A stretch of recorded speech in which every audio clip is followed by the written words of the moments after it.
Horton Hears a Who by Dr. Seuss.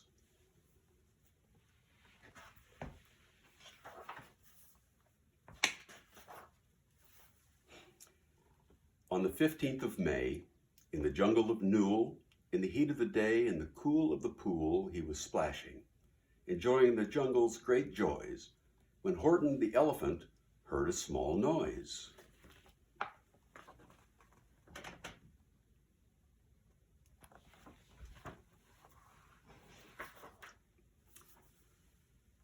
So Horton stopped splashing. He looked toward the sound. That's funny, thought Horton. There's no one around. Then he heard it again. Just a very faint yelp, as if some tiny person were calling for help. I'll help you, said Horton, but who are you? Where? He looked and he looked. He could see nothing there but a small speck of dust blowing past through the air.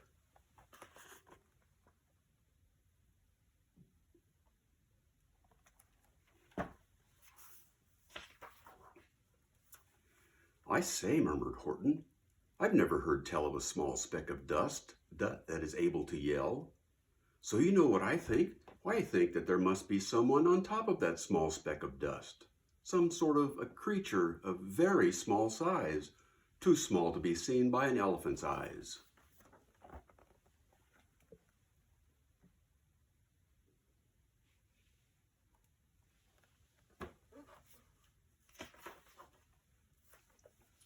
Some poor little person who's shaking with fear that he'll blow in the pool. He has no way to steer. I'll just have to save him because, after all, a person's a person, no matter how small.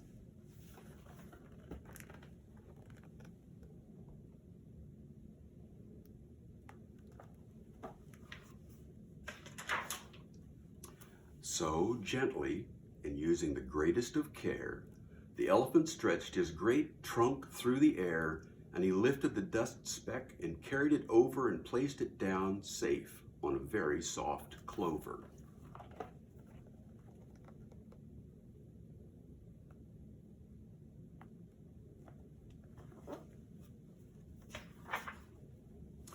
Humph, humphed a voice. 'Twas a sour kangaroo, and the young kangaroo in her pouch said, humph, too. Why, that speck is as small as the head of a pin. A person on that? Why, there never has been.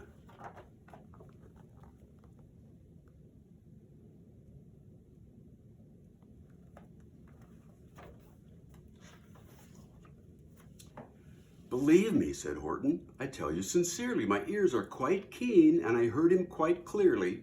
I know there's a person down there, and what's more, quite likely there's two, even three, even four, quite likely, a family for all that we know. A family with children just starting to grow. So please, said Horton, as a favor to me, try not to disturb them. Just please, let them be.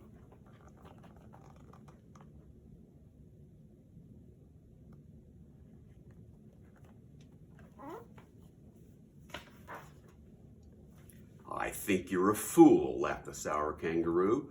And the young kangaroo in her pouch said, me too. You're the biggest blamed fool in the jungle of Newell. And the kangaroos plunged in the cool of the pool. What terrible splashing, the elephant frowned. I can't let my very small persons get drowned. I've got to protect them. I'm bigger than they. So he plucked up the clover and hustled away.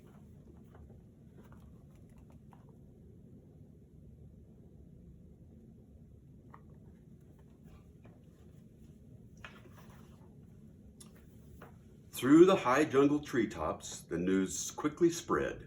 He talks to a dust speck. He's out of his head. Just look at him walk with that speck on that flower. And Horton walked, worrying, almost an hour. Should I put the speck down? Horton thought with alarm. If I do, these small persons may come to great harm. I can't put it down, and I won't.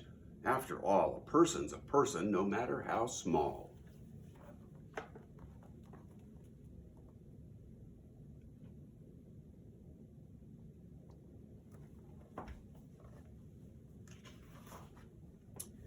Then Horton stopped walking. The speck voice was talking. The voice was so faint he could just barely hear it. Speak up, please, said Horton. He put his ear near it. My friend, came the voice, you are a very fine friend. You've helped all us folks on this dust speck no end. You've saved all our houses, our ceilings and floors. You've saved all our churches and grocery stores.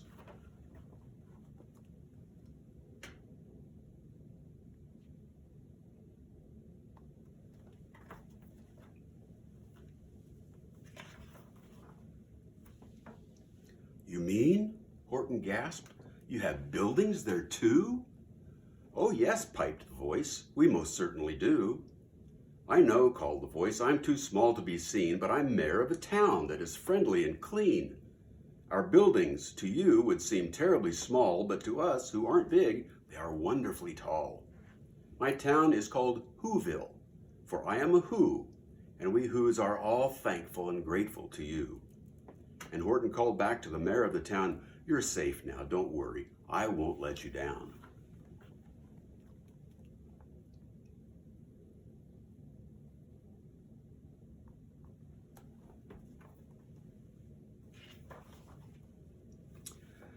But just as he spoke to the mayor of the speck, 3 big jungle monkeys climbed up Horton's neck.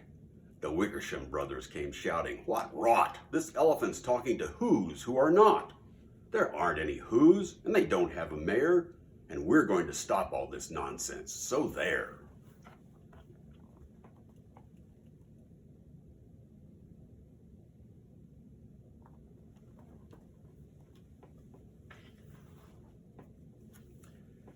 They snatched Horton's clover. They carried it off to a black-bottomed eagle named Vladikoff, a mighty strong eagle of very swift wing, and they said, will you kindly get rid of this thing? And before the poor elephant even could speak, that eagle flew off with the flower in his beak.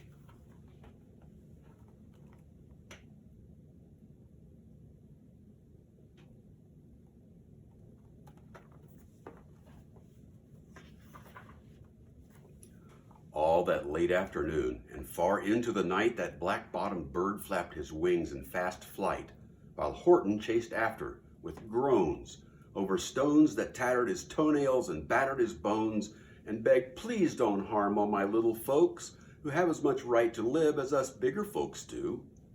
But far, far beyond him, that eagle kept flapping, and over his shoulder called back, quit your yapping. I'll fly the night through. I'm a bird, I don't mind it. And I'll hide this tomorrow where you'll never find it.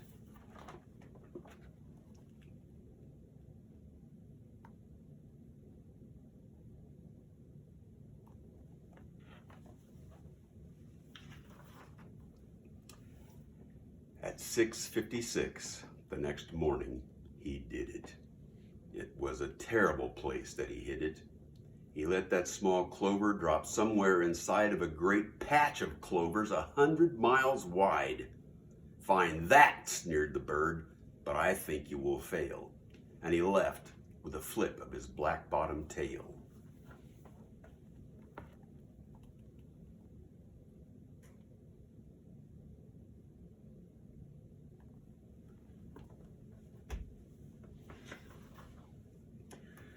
I'll find it, cried Horton. I'll find it or bust. I shall find my friends on that small speck of dust. And clover by clover by clover, with care he picked up and searched them and called, are you there? But clover by clover by clover, he found that the one that he sought for was just not around.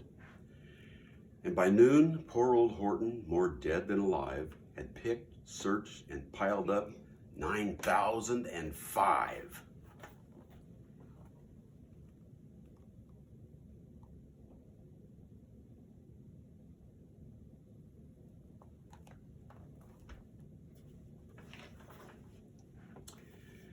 Then on through the afternoon, hour by hour, till he found them at last on the 3,000,000th flower. My friends, cried the elephant, tell me, do tell, are you safe? Are you sound? Are you whole? Are you well?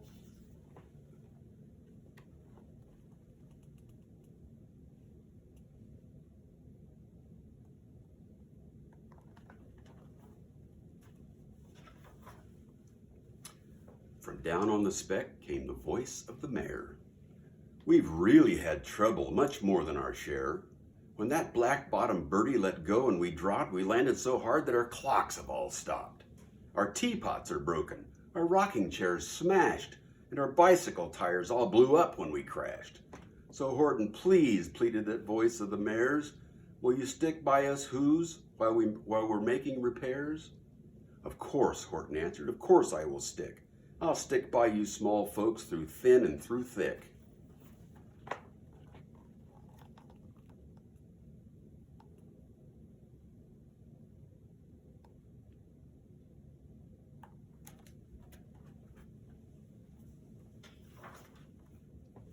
Humph, humphed a voice. For almost 2 days you've run wild and insisted on chatting with persons who've never existed. Such carryings on in our peaceable jungle. We've had quite enough of your bellowing bungle, and I'm here to snapped the big kangaroo, that your silly nonsensical game is all through. And the young kangaroo in her pouch said, me too.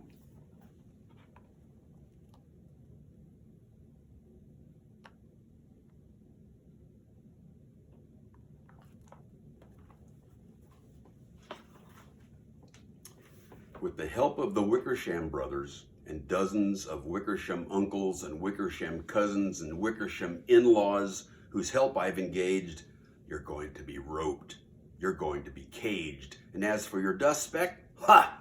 That we shall boil in a hot steaming kettle of bezelnut oil. Boil it, gasped Horton. Oh, that you can't do. It's all full of persons. I'll prove it to you.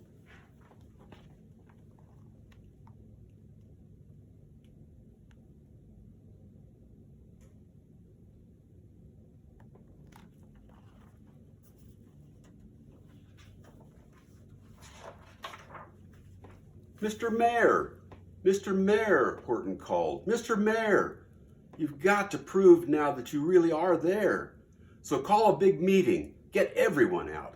Make every who holler, make every who shout, make every who scream. If you don't, every who is going to end up in a betel nut stew.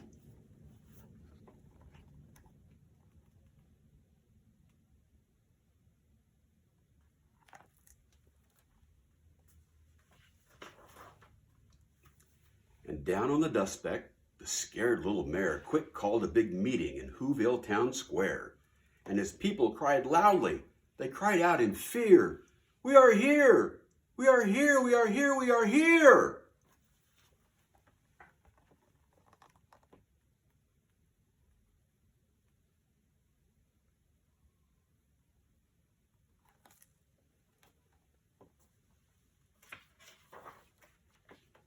The elephant smiled. That was clear as a bell.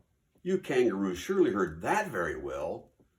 All I heard, snapped the big kangaroo, was the breeze and the faint sound of wind through the far distant trees. I heard no small voices, and you didn't either.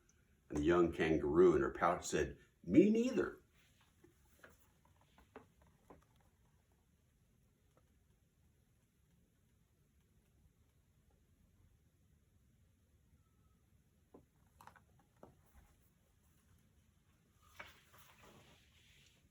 "Grab him," they shouted, "and cage the big dope. Lasso his stomach with 10 miles of rope. Tie the knots tight so he'll never shake loose. Then we'll dunk that dumb speck in the betel nut juice." Horton fought back with great vigor and vim, but the Wickersham gang was too many for him. They beat him. They mauled him. They started to haul him into his cage. But he managed to call to the mayor, "Don't give up. I believe in you all. A person's a person, no matter how small. And you very small persons will not have to die if you make yourself heard. So come on now and try."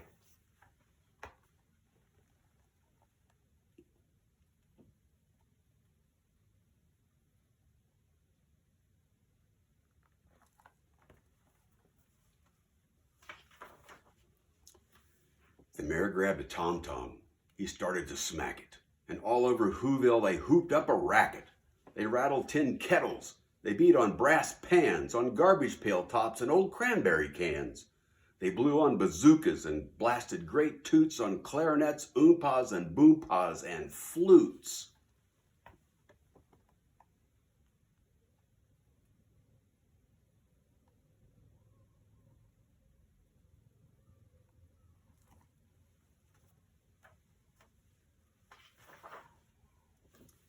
great gusts of loud racket rang high through the air. They rattled and shook the whole sky. And the mayor called up through the howling mad hullabaloo, "Hey, Horton, how's this? Is our sound coming through?" And Horton called back, "I can hear you just fine. The kangaroo's ears aren't as strong quite as mine. They don't hear a thing. Are you sure all your boys are doing their best? Are they all making noise? Are you sure every who in Whoville is working? Quick, look through your town. Is there anyone shirking?"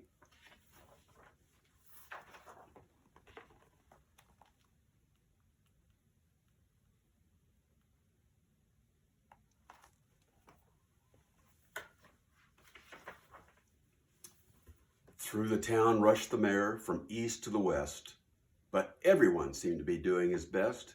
Everyone seemed to be yapping or yipping. Everyone seemed to be beeping or bipping. But it wasn't enough, all this ruckus and roar. He had to find someone to help him make more. He raced through each building. He searched floor to floor.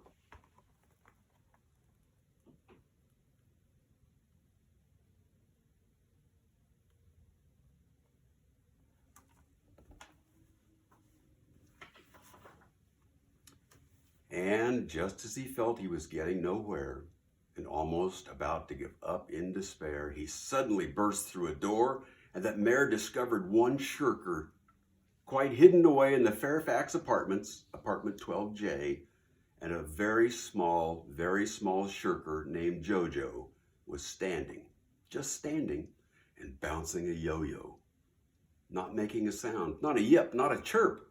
And the mayor rushed inside and grabbed the young twerp.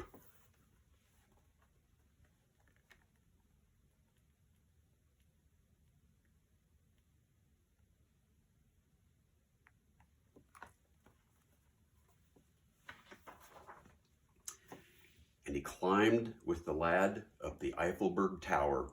"This," cried the mayor, "is your town's darkest hour. The time for all who's have blood that is red to come to the aid of their country," he said. "We've got to make noises in greater amounts. So open your mouth, lad, for every voice counts." Thus he spoke as he climbed.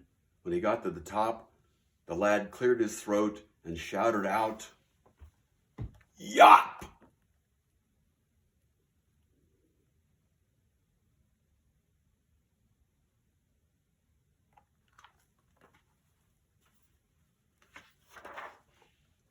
And that yop, that one small extra yop, put it over.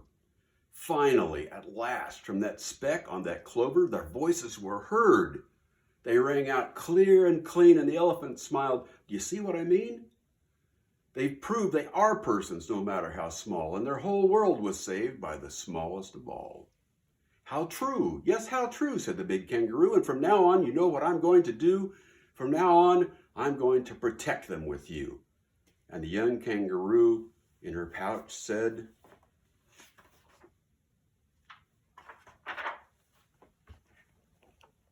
"Me too."